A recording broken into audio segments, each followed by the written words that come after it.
Starting with number 2. You can always pick up number 3 as well. All right, so in our group, are y'all ready? Are y'all ready to Socratic? All right. Now, for our future ACA student, when they say in praise of the F word, what does the F word mean? Failure, okay. Just so we don't go back home and like this lady's class is using the F word all the time. No. All right.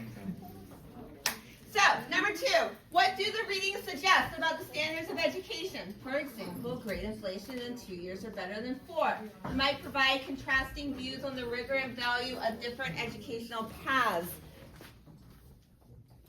Who would like to start? Hayden will throw, or Hayden can start. Throw you the thing. Okay.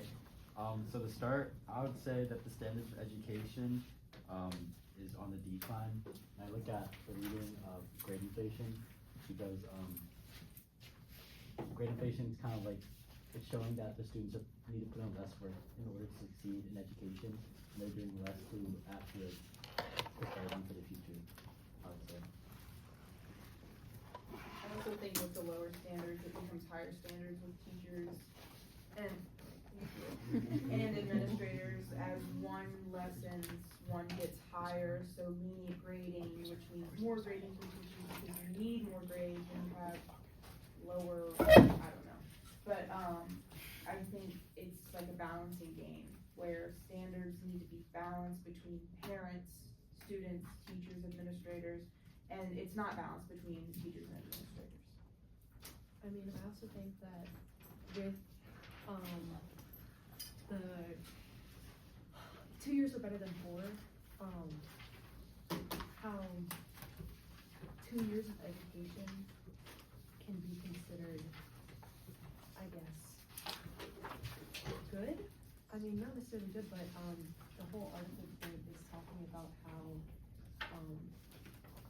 education can like be better at community colleges for 2 years compared to the 4 years at very big name brand schools. I don't know, I just think that there's some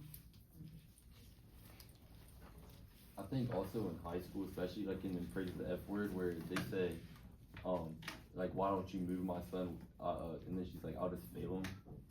I understand he's a senior, he should know better and like do what he needs to do. But the teacher not taking the initiative and just failing the student seems wrong to me.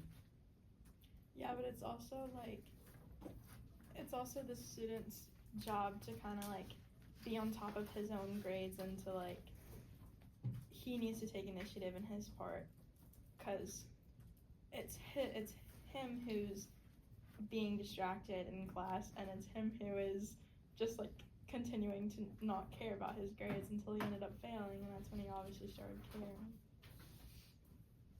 I think that failure can be a good motivator, but it also needs to be in balance, because if you have too much failure, you'll have no motivation. I've seen that with like myself and my peers. But if there is no deadline, I don't have a motivation because some of the work that is like stuff that I'm not interested in, but it's necessary to complete high school. And then other things I have more motivation because I'm more interested in it.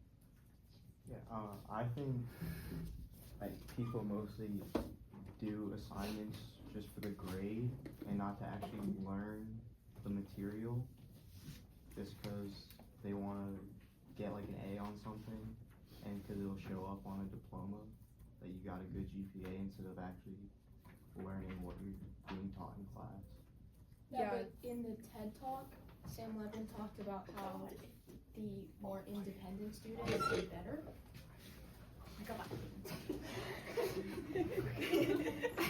Enjoy grade. So do you guys think that if you were more independent, you got to choose exactly what you would do, that you would still be motivated, or you need the like direct instruction to stay motivated? I think that having like an option to learn what you want to learn is cool, but it's also like there are some things that you have to learn in life and in school, that'll just like stick with you for the rest of your life, whether you think it's like useful or not. So I think that like being able to teach yourself things like that in a fun way is going to be more effective in the end, instead of having to do like really long assignments on them that teachers are doing.